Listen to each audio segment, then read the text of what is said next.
શ્રી ગણેશાય નમઃ.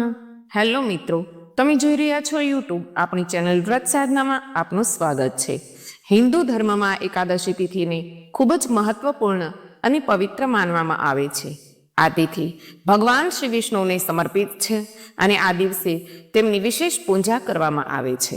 ધાર્મિક માન્યતાઓ અનુસાર જે વ્યક્તિ એકાદશીનું વ્રત પૂરી ભક્તિ અને શ્રદ્ધા સાથે કરે છે તેના પાપોનો નાશ થાય છે અને તેને મોક્ષની પ્રાપ્તિ થાય છે. એવા લોકો જે સંતાન સુખની કામના રાખે છે તેમણે પુત્રદા એકાદશીનું વ્રત કરવું જોઈએ.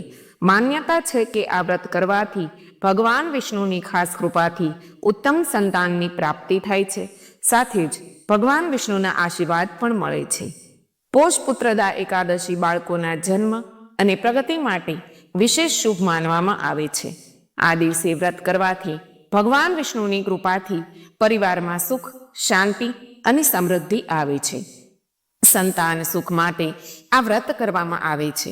માન્યતા છે કે આ દિવસે વ્રત કરવાથી અને ભગવાન વિષ્ણુની વિધિ વિધાન સાથે પૂજા કરવાથી નિસંતાન દંપતીઓને સંતાનની પ્રાપ્તિ થાય છે.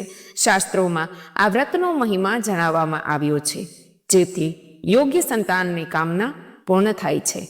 માત્ર સંતાનહીન જ નહીં, પરંતુ આ વ્રતને કરવાથી જેઓને સંતાન છે તેમના બાળકો પણ દરેક પરેશાનીથી મુક્ત રહે છે અને ઘરમાં ધન ધાન્યની કોઈ પ્રકારે ખોટ પડતી નથી અને હંમેશા સુખ શાંતિ રહે છે. એકાદશી વ્રતનું વિશેષ મહત્વ છે, કારણ કે તે આધ્યાત્મિક અને શારીરિક શુદ્ધિનો દિવસ માનવામાં આવે છે. આ દિવસે વ્યક્તિ પોતાની ઈચ્છાઓ અને ખરાબ ટેવો પર નિયંત્રણ રાખે છે અને માત્ર ભગવાનને સમર્પિત હોય છે. ધાર્મિક ગ્રંથોમાં લખ્યું છે કે જે કોઈ એકાદશીનું વ્રત કરે છે તેને મનોવાંછિત ફળ મળે છે અને તેના તમામ દુઃખ દૂર થાય છે. પોષ પુત્રદા એકાદશી બાળકોના જન્મ અને પ્રગતિ માટે વિશેષ શુભ માનવામાં આવે છે. આ દિવસે વ્રત કરવાથી ભગવાન વિષ્ણુની કૃપાથી પરિવારમાં સુખ શાંતિ અને સમૃદ્ધિ બની રહે છે. વર્ષ 2025ની પ્રથમ એકાદશી પોષ મહિનાના શુક્લ પક્ષની એકાદશી છે, જેને પોષ પુત્રદા એકાદશી કહેવામાં આવે છે. દ્રિક પંચાંગ અનુસાર આ એકાદશીની તિથિ 9 જાન્યુઆરી 2025ના રોજ બપોરે 12:22 શરૂ થશે અને 10 જાન્યુઆરી 2025ના રોજ સવારે 10:19 સુધી રહેશે. ઉદય તિથિ અનુસાર આ વ્રત 10 જાન્યુઆરીએ રાખવામાં આવશે. પુત્રદા એકાદશી વ્રતની પૂજા પદ્ધતિ અને નિયમો જણાવવા જઈ રહી છું મિત્રો. તો કે પુત્રદા એકાદશીના દિવસે સવારે સ્નાન કરીને સ્વચ્છ વસ્ત્રો ધારણ કરવા અને ગંગાજળનો છંટકાવ કરીને આખા ઘરને પવિત્ર કરવું. આ પછી ભગવાન વિષ્ણુને પંચામૃત ગંગાજળથી અભિષેક કરવો, તેમને પીળા વસ્ત્રો પહેરાવવા અને પૂજા સામગ્રી જેમ કે હળદર, કુમકુમ, ચંદન, અત્તર વગેરે ચઢાવવા. ભોગમાં કંઈક મીઠી વસ્તુ નાખવી અને તેમાં તુલસીના પાન રાખવા. આ પછી શ્રી વિષ્ણુ ભગવાન અને લક્ષ્મી માતાની મૂર્તિને લાલ અથવા પીળા કપડાં પહેરાવીને તેનું સ્થાપન કરવું. આ પછી શુદ્ધ ઘીનો દીવો પ્રગટાવીને ભગવાન વિષ્ણુ અને માતા લક્ષ્મીની વિધિ વિધાન અનુસાર પૂજા કરવી. એકાદશીના દિવસે આખી રાત જાગરણ કરીને ભગવાનના ભજન કીર્તન કરવાથી ભગવાન પ્રસન્ન થાય છે. પૂજા કરતી વખતે કોઈ પણ પ્રકારની ભૂલ માટે ભગવાનની માફી માંગવી જોઈએ. બીજા દિવસે સવારે પહેલાની જેમ ભગવાન વિષ્ણુની પૂજા કરો અને બ્રાહ્મણોને ભોજન અને દક્ષિણા અર્પણ કરવી. પહેલા બધાને પ્રસાદ વહેંચવો અને પછી જ ભોજન લેવું.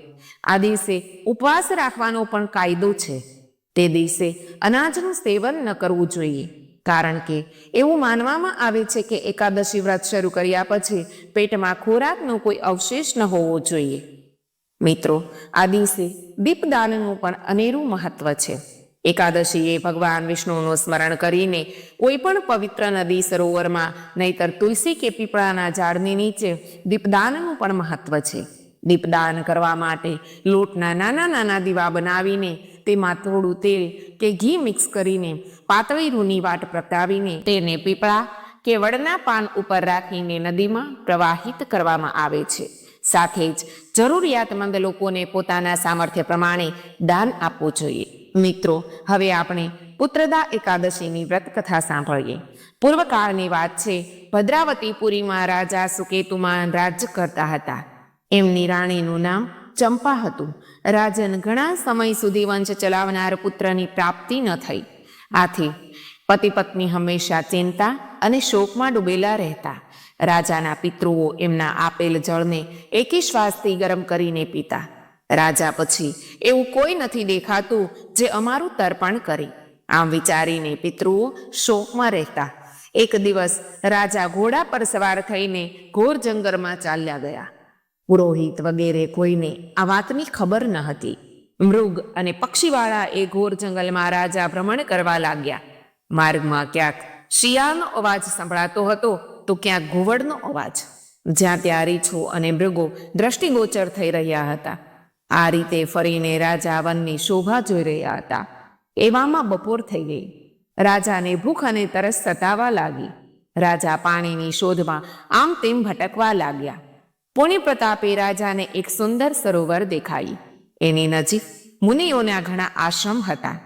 સ્વભાગ્યશાળી નરેશે આશ્રમ તરફ જોયું. એ સમયે શુભની સૂચના આપનારા શુકનો થવા લાગ્યા. રાજાનો જમણો હાથ અને જમણું નેત્ર ફરકવા લાગ્યા. ઉત્તમ ફળની એ ખબર આપી રહ્યા હતા. સરોવરના તટ પર ઘણા મુનિઓ વેદપાઠ કરી રહ્યા હતા. એમને જોઈને રાજાને ઘણો હર્ષ થયો. તેઓ ઘોડા પરથી ઉતરીને મુનિઓ પાસે ઊભા રહી ગયા અને અનેક પ્રકારે મુનિઓની વંદના કરવા લાગ્યા. એ મુનિઓ ઉત્તમ વ્રતનું પાલન કરનારા હતા. જ્યારે રાજાએ હાથ જોડીને વારંવાર દંડવત પ્રણામ કર્યા ત્યારે મુનિઓ બોલ્યા, રાજન, અમે તમારા પર પ્રસન્ન છીએ. રાજા બોલ્યા, આપ કોણ છો? આપના નામો શું છે? અને આપ શા માટે અહીં એકત્રિત થયા છો? કૃપા કરીને આ બધું મને કહો. મુનિઓ બોલ્યા, રાજન, અમે લોકો વિશ્વદેવ છીએ. અહીં સ્નાન માટે આવ્યા છીએ.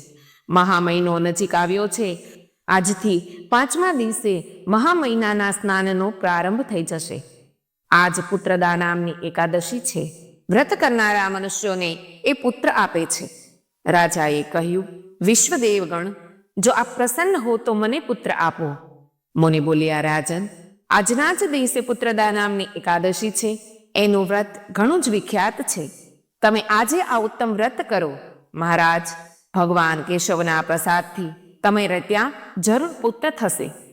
ભગવાન શ્રી કૃષ્ણ કહે છે, આ પ્રમાણે એ મુનિઓના કહેવાથી રાજાએ એ ઉત્તમ વ્રત કર્યું. મહર્ષિઓના ઉપદેશાનુસાર વિધિપૂર્વક પુત્રદા એકાદશીનું વ્રત કર્યું. પછી 12ના દિવસે પારણા કરીને મુનિઓના ચરણોમાં વારંવાર મસ્તક ઝુકાવીને રાજા પોતાના ઘેર આવ્યા. ત્યારબાદ રાણીએ ગર્ભધારણ કર્યો.